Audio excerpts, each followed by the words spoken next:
Bienvenue sur Clapotis et bienvenue dans la série Clap Coach. Un clap pour vous donner des conseils pour l'épreuve écrite ou l'épreuve orale. Un coach, Loïc Landreau, journaliste, scénariste, podcasteur, qui va vous donner toutes ces petites astuces pour réussir le jour J.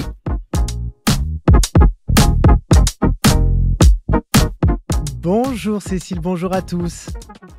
Alors Loïc, peux-tu nous dire comment gérer l'avant de l'épreuve orale ? Alors, j'entends par avant ce moment où tu es dans le couloir et tu attends que la porte s'ouvre pour te lancer dans l'arène. Alors, pour le avant, juste avant que la porte s'ouvre, il faut respirer. C'est tout bête et c'est un conseil que tout le monde donne, mais en réalité, c'est vrai, il faut respirer.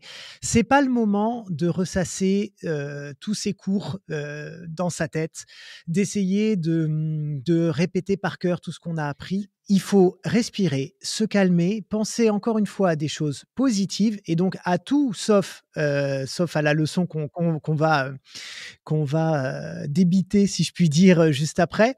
Mais il me semble que dans un exercice qui est quand même très formaté, il faut à la fois évidemment connaître le texte et dire des choses pertinentes dessus, mais surtout créer un lien, une connexion, arriver à créer avec l'examinateur quelque chose qui aille le toucher au plus profond. Un examinateur sera peut-être plus indulgent avec quelqu'un qui n'aurait pas peut-être toutes les réponses au texte au cordeau, mais qui aura su le toucher par des émotions, par des prises de position, pourquoi pas sur le texte, par des anecdotes personnelles qui auraient pu résonner avec ce texte-là, que quelqu'un qui va arriver, qui va tout débiter d'un coup comme un robot, qui aura extrêmement bien révisé sans aucun problème, mais qui va arriver de façon très froide, qui va réciter son truc et qui va partir.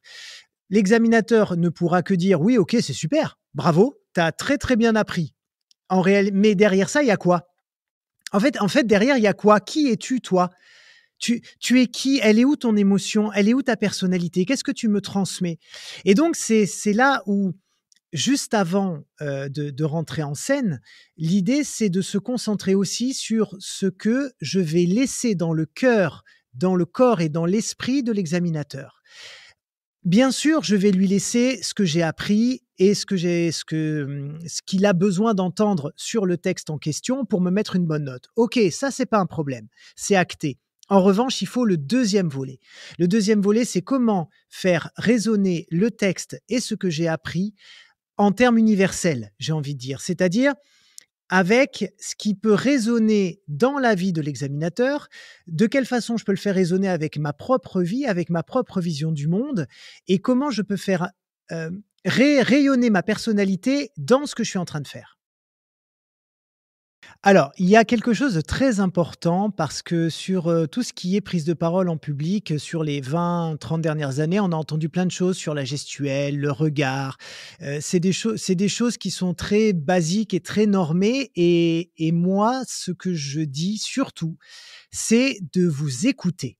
Écoutez votre corps. Il y a juste une chose, ne fermez pas les bras, donc ne croisez pas les bras, ne croisez pas les pieds, ne croisez pas tout ce qui est possible d'être croisé parce que ça envoie un message très négatif à la personne qu'il y a en face de vous. Néanmoins, une fois qu'on a dit ça, il faut écouter votre corps. Si vous êtes quelqu'un, par exemple comme moi, d'origine italienne, né dans le sud de la France, j'ai tendance à parler avec les mains et avec des gestes. Ça a toujours été comme ça.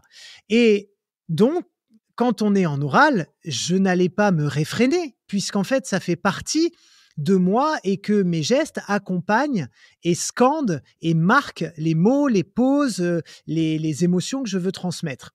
Après ça, si vous êtes plutôt timide, renfermé et que vous n'avez pas l'habitude de faire de grands gestes, écoutez-vous, écoutez votre corps et dans ces cas-là, restez bien ancré dans le sol avec vos 2 pieds bien ancrés. Vous mettez les mains le long du corps, vous, croisez à la limite les mains que vous mettez, voilà, un petit peu le long de votre nombril, mais il faut être en accord, en authenticité avec ce que vous êtes. Si vous êtes quelqu'un de timide et que vous vous mettez à faire de grands gestes parce que quelqu'un vous a dit: «Oh là là, il faut absolument que tu vives et que machin», ça va se voir que vous n'êtes pas en accord. Et ça va mettre un peu tout le monde mal à l'aise. Vous, en premier lieu, et l'examinateur aussi, qui va bien voir qu'en fait, vous êtes en train de jouer un jeu qui n'est pas le vôtre. L'idée, c'est juste de ne pas croiser trop fort les bras, etc. Mais du moment que ça, c'est acquis, soyez vous-même. Il faut juste éviter évidemment de trépigner. Donc, mettez bien les pieds au sol à peu près à écart d'épaule, je dirais, pour être bien stable, bien souple sur vos appuis. Si vous souhaitez bouger, parce que c'est votre personnalité, bougez. Si vous souhaitez ne pas bouger et être stable comme un roc, comme un arbre, comme un roseau, eh ben, faites-le. Mais surtout, n'allez pas chercher de l'énergie, du mouvement qui ne soit pas le vôtre intrinsèquement. Parce que c'est là où vous allez vous écrouler, en réalité. Donc, il faut surtout, bien sûr, regarder le plus possible la personne dans les yeux. Ça, c'est un basique aussi, avoir le regard le moins fuyant possible, même si on sait bien que pour se rappeler des choses, on a tendance à aller chercher les souvenirs en levant les yeux, plutôt d'ailleurs à droite ou à gauche. Il y a des études qui sont parues sur, sur ces mouvements d'œil qui vont chercher la mémoire, qui sont très intéressants. Donc, bien sûr, regardez le plus possible la personne en face de vous, lui sourire, tout simplement. Parce que oui, c'est un moment important pour vous. Oui, c'est stressant, mais il faut sourire à la personne que vous avez en face de vous. Parce que ça va être le premier contact que vous aurez quand vous allez rentrer dans la salle. Et puis aussi, un truc tout bête, un joli bonjour. Un joli bonjour. Bonjour monsieur, bonjour. Il y a 1000 façons de dire bonjour que de dire bonjour. Ouais, bonjour, ouais, bonjour. Je suis bonjour, en fait, ouais, ok, c'est la merde. À l'intérieur, je me décompose, mais en revanche, quand j'arrive, je vous balance un bonjour monumental. Et là, l'examinateur, déjà, il se prend un shot d'ondes positives. C'est qu'il faut bien, chers amis élèves qui écoutez, il faut bien que vous ayez en tête que vous avez un pouvoir incroyable sur les examinateurs. Vous avez le pouvoir de les faire sourire, de leur transmettre des émotions positives et de les faire partir avec un magnifique souvenir, une magnifique impression de ce que vous êtes. Et ça, pour moi, c'est central. C'est-à-dire que même si effectivement on est dans un examen, effectivement il faut le réussir, effectivement il y a l'avenir qui est en jeu, oui, d'accord, mais en face de vous, vous avez des hommes et des femmes qui ont été dans votre situation, qui ont une vie, des problèmes, des aspirations, des visions, des projets, des frustrations, et qui, grâce à votre sourire, à votre enthousiasme, à votre bonjour sincère et heureux, vont se prendre une claque d'énergie, de positivité et d'amour. Quand on a la pleine conscience qu'en réalité, en tant qu'élève, même quand on est interrogé, on a le pouvoir de laisser chez l'autre une impression, une sensation incroyablement positive, en fait, d'un coup, tu te réveilles, tu dis: «Waouh! Mais en fait, j'ai ce pouvoir moi là? Moi, l'élève de 17 ans, de 18 ans, de 16 ans, je peux faire ça!» Mais bien sûr que tu peux faire ça, et ça passe juste par un sourire, par un bonjour, par, un regard bienveillant, pas un regard apeuré, pas un regard agressif, pas un regard de: «Ah mais c'est qui ce connard qui va encore me mettre 5 parce que j'ai pas révisé?» par exemple.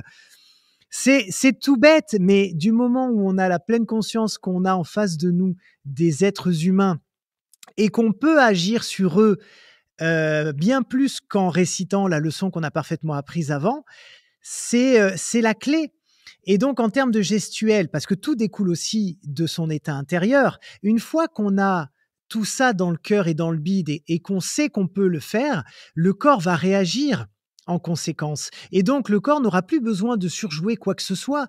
Et vous allez vous mettre debout devant l'examinateur, vous allez vous sentir en place, vos pieds seront bien placés, vos gestes seront naturels. Naturels, c'est-à-dire qu'ils vont accompagner votre discours sans que vous y pensiez. Parce que c'est ça la clé de la gestuelle. La clé de la gestuelle, c'est de ne surtout pas penser à sa gestuelle. C'est ça le truc.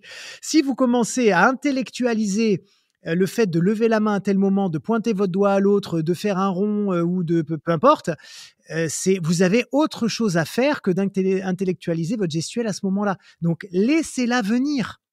Laissez-la venir. Et si elle ne vient pas, c'est qu'elle ne devait pas venir. Votre corps et votre esprit sont là pour vous guider aussi.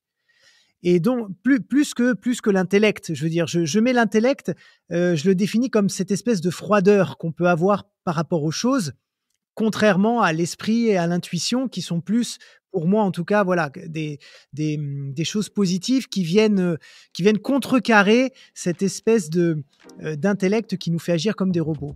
Donc, la gestuelle, il faut qu'elle vienne, il faut qu'elle vive et si elle vient pas, c'est OK. En fait, tout est OK du moment où c'est en accord avec vous. Mes réseaux sociaux sont ouverts pour vous. Vous pouvez venir me parler à n'importe quel moment et je me ferai un plaisir de vous répondre et de vous accompagner.